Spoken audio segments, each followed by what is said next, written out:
Well, international leaders are scrambling to prepare for what Donald Trump's administration will mean on the world stage. Now, with that in mind, Joe Biden then is set to hold some bilateral talks with Xi Jinping ahead of that APEC summit in Lima, Peru this weekend. A U.S. official confirmed that it'll probably indeed be the last meeting between the two before Donald Trump is sworn in January. And as the president elect has, of course, vowed to adopt a confrontational approach to Beijing, to say the least, it'll probably be a closely watched affair. So for more on this, France 24's international affairs editor Philip Turle joins me on set. Hi, Philip. Hello, Erin. So this meeting, of course, comes under that cloud of diplomatic uncertainty, to say the least, cast by Donald Trump's victory. Yeah, let's put all this into perspective, shall we? Because this is not just any old gathering of just world leaders. This is a gathering of world leaders who account for 2/3 of the world's GDP and half of the world's trade. So we're talking about a very important meeting of Asia-Pacific leaders. The APEC summit has been operational since 1989. And the basic reason that they get together is to talk about trade with each other, spiking up deals, and how best to get on and move forward as one group. Well, all of that has now been called into question with the election of Donald Trump. So what we've got is Joe Biden turning up at the end of his presidency. This is probably going to be one, as you were saying, of the last visits that he's going to be making as president of the United States to such a major summit, and a lot of anticipation about what he's going to say. What we do know is that he's not going to be giving a message from Donald Trump. So we don't really know right now what Donald Trump's position is going to be. So whatever Joe Biden does say may not be taken as anything particularly serious.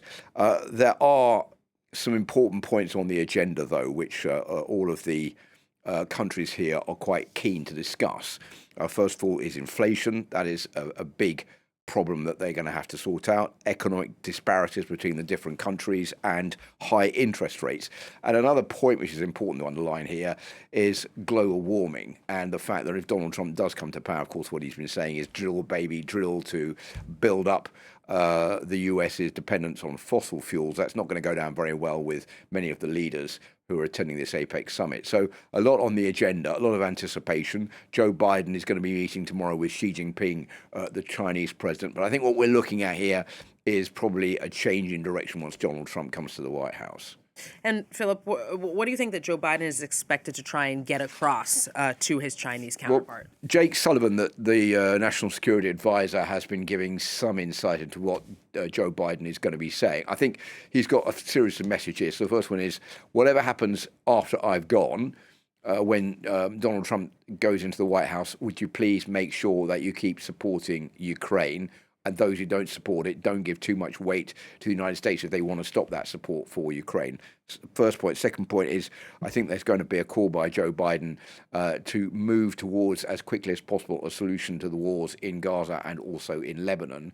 And it's funny because Jake Sullivan was saying that there's going to be clarity, particularly in the maintenance of communication channels concerning the military.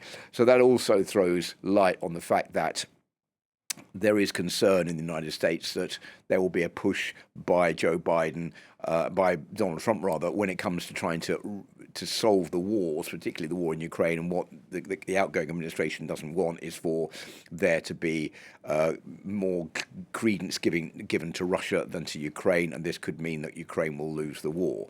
So all of these are discussions that are going to be taking place over the next couple of days. But what we've seen in the last few hours, I think, shows what many leaders there are keeping their eyes on, particularly what China has been doing. China has inaugurated a $1.3 billion megaport. It's called Chancay. It's just north of Lima. What they want to do is to open a business directly with Lima in Peru, bring in goods directly from China. It's going to cut down the shipping time, and that just shows that they are looking towards getting round the United States if there are going to be tough tariff barriers that won't affect them so much. The big question is, how much is Donald Trump going to impose on tariffs with China, with Peru, with other APEC nations? All that we'll find out after the 20th of January.